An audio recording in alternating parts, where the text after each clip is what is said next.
നമസ്കാരം, ജാഗ്രത ന്യൂസ് ലൈവിലേക്ക് സ്വാഗതം. നമ്മളിപ്പോൾ നിൽക്കുന്നത് പള്ളിക്കത്തോട് അഞ്ചാനി സിനിമാസിലാണ്. ഈ കഴിഞ്ഞ കുറച്ചു കാലം കൊണ്ട് തന്നെ കോട്ടയം ജില്ലയിലെമ്പാടും പേര് കേട്ട ഒരു സ്ഥാപനമാണ് അഞ്ചാനി സിനിമാസ്. നിരവധി സിനിമകളാണ് ഇത്തരത്തിൽ വലിയ വിജയമായി ഈ തിയേറ്ററിൽ എത്തിയിരിക്കുന്നത്. ഇപ്പോൾ ഏറ്റവും ഒടുവിൽ എമ്പൂരാൻ തന്നെ ഇവിടെ എത്താൻ ഒരുങ്ങുന്നു. ഇത്തരത്തിൽ ഈ ഒരു പള്ളിക്കത്തോട് നിന്ന് കേരളത്തിൻ്റെ വിവിധ സ്ഥലങ്ങളിലേക്ക് അഞ്ചാനി സിനിമാസ് പടർന്ന് പന്തലിക്കുകയാണ്. ഇതിൻ്റെ ഭാഗമായി തങ്ങളുടെ അടുത്ത തിയേറ്റർ ശൃംഖല കറുകച്ചാലിൽ ആരംഭിക്കുകയാണെന്നാണ് ഇപ്പോൾ അഞ്ചാനി സിനിമാസിൻ്റെ ഉടമ കൂടിയായ ജിജി അഞ്ചാനി പറയുന്നത്.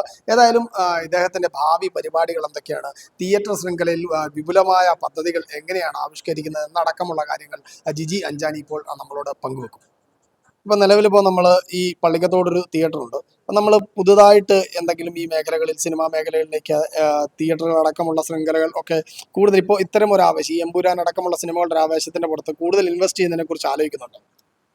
നേരത്തെ ആലോചിച്ചിരുന്നില്ല. കാരണം ഈ സിനിമാ തിയേറ്റർ തുടങ്ങിയ ആദ്യത്തെ 2 വർഷം വലിയ തിരിച്ചടി നേരിട്ട ഒരാളാണ് ഞാൻ. 2 വർഷക്കാലം പൂട്ടിക്കിടന്നതിൻ്റെ ഒരു വലിയ ബുദ്ധിമുട്ടുണ്ട്. പക്ഷേ പിന്നെ OTTയുടെ വരവിൽ ഞങ്ങൾ വളരെ ആശങ്കപ്പെട്ടു. പക്ഷേ ഇപ്പോൾ ഞങ്ങൾക്ക് അത് വന്ന സിനിമാ തിയേറ്റർ വ്യവസായം ഒരു കാരണവശാലും വലിയ തകർച്ചയിലിട്ടൊന്നും പോകത്തില്ല. ഇപ്പോൾ കഴിഞ്ഞ ദിവസം ഞങ്ങളുടെ അസോസിയേഷൻ മിനിസ്റ്ററുമായിട്ടുള്ള ചർച്ചകളൊക്കെ ഉണ്ടായിരുന്നു. ഇപ്പം ഞങ്ങളെ ഏറ്റവും കൂടുതൽ ബാധിക്കുന്ന ഒരു പ്രശ്നം എൻ്റർടൈൻമെൻറ്റ് ടാക്സ് ആണ്. ഡബിൾ ടാക്സ്, GST 18%, പിന്നെ 8.5% കൊണ്ട് പഞ്ചായത്ത് വെറുതെ അല്ലാതെ കൂടെ കൊടുക്കുന്നു.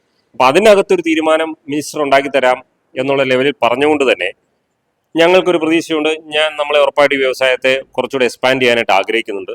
കറുകച്ചാലിൽ നമ്മുടെ 3 സ്ക്രീനുകളാണ് ഇപ്പോൾ ഇമ്മീഡിയറ്റ് ആയിട്ട് 2 സ്ക്രീൻ ഓണത്തിന് തന്നെ തുറക്കത്തക്ക രീതിയിൽ 2 സ്ക്രീനുകളുടെ പണി നടക്കുന്നുണ്ട്.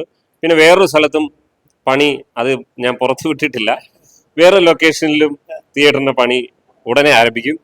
അങ്ങനെ ഒരു കുറഞ്ഞ കാലയളവിനുള്ളിൽ ഒരു 50 സ്ക്രീനുകൾ അഞ്ചാനി സിനിമാസിൻ്റെതായിട്ടുണ്ടാവും. അങ്ങനെയാണ് നമ്മൾ പ്ലാൻ ചെയ്തിരിക്കുന്നത്. ബാക്കിയെല്ലാം ദൈവത്തിൻ്റെ കയ്യിലിരിക്കുന്ന കാര്യം.